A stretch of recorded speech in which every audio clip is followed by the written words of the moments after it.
मैं हूं साकिब गौर सुदुज़ई और आप देख रहे हैं वॉइस ऑफ फ्रीडम। ज़िंदगी में कुछ ऐसे वाक़यात आते हैं जिन्हें बंदा भूलना चाहे भी तो भूल नहीं सकता। 2005 में 8 अक्टूबर के दिन ही एक ऐसा वाक़या आज़ाद कश्मीर की रियासत में पेश आया कि दुनिया भूलना चाहे भी और आज़ाद कश्मीर के बासी जिन्होंने वो दौर देखा, जिन्होंने वो मनाजिर देखे, उन्हें भूलना चाहें भी तो भूल नहीं सकते। हमारे साथ मौजूद हैं राजा ताबिश, जिन्होंने 2005 में 8 अक्टूबर के ज़लज़ले को ना सिर्फ देखा बल्कि इन्होंने उसको महसूस भी किया और उसकी जो नुकसानात दुनिया ने देखे, जो कश्मीर के दीगर बासियों ने देखे, उन्होंने अपनी जान पर सहे भी। आज हम इनसे बात करते हैं कि इतने साल गुजरने के बाद उनके जज्बात क्या हैं, आया वो इस वाक़े को भूल चुके हैं, उनके दिमाग से उसकी जो कैफियत थी उससे निकल चुके हैं और इन्होंने उस दौरान क्या देखा। अस्सलाम वालेकुम ताबिश साहब। वालेकुम सलाम।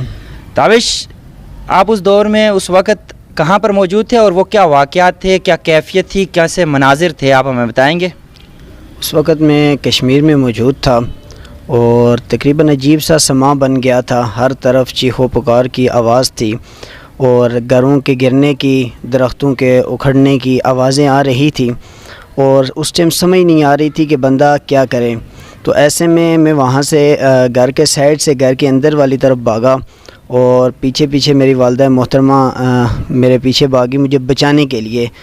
मैं तो दूसरी तरफ से बाहर निकल गया और मैं तो अपनी ज़िंदगी शायद कि जिसको कहते हैं कि ज़िंदगी मुझे मिल गई, लेकिन आगोश खो बैठा और आज भी वो वक़्त उसी तरह मेरी नज़रों के सामने है। ऐसा था कि मेरी उस वक़्त उम्र जो थी वो 6 साल थी, लेकिन उसके बावजूद आज भी जब सोचता हूँ तो पूरा मंज़र ऐसे नज़र आता है जैसे कल मेरे साथ बीता है।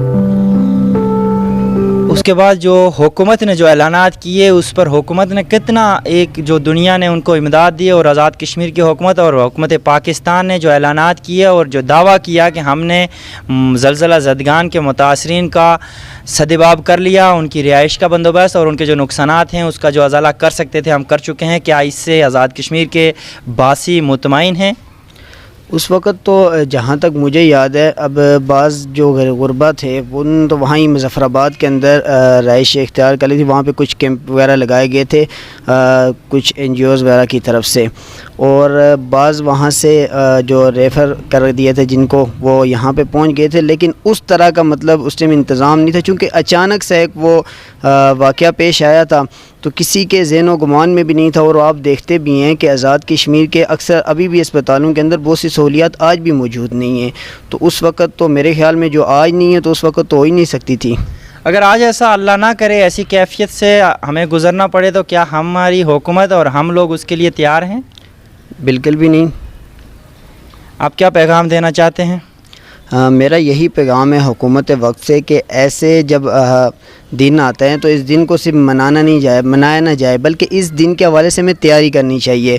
हम अपने अस्पताल वगैरह दीगर तमाम एजेंसी जितने भी इदारे हैं उनको बेहतर करने की कोशिश करें और हम ये ना रखें कि हमारे पास इस्लामाबाद है, पिंडी है, वहाँ पे अच्छे अच्छे अस्पताल मौजूद हैं, बल्कि आज़ाद कश्मीर के हर ज़िले के अंदर ऐसा हॉस्पिटल होना चाहिए जो ऐसे हालात को फेस कर सके।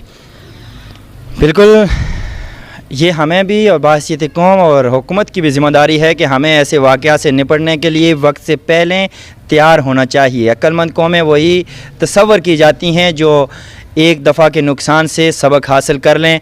वाक़ियतन वो कर्ब हम सिर्फ ज़िक्र कर सकते हैं जिन्होंने महसूस किया, जिसने अपनी माँ खोई, जिसने बहनों के टांगों को टूटते हुए देखा, जिसने अपने जिस्म पर सलाखें लगते हुए और घर को गिरते हुए देखा। और वो लोग कहते हैं कि हमने महीनों उन ज़मीनों से आहें और सिसकियाँ और चीखें सुनी हैं, लेकिन उनको हम निकाल ना सकते थे। बाहर बैठकर सिर्फ उनके लिए दुआ या फिर आंसू बहा सकते थे।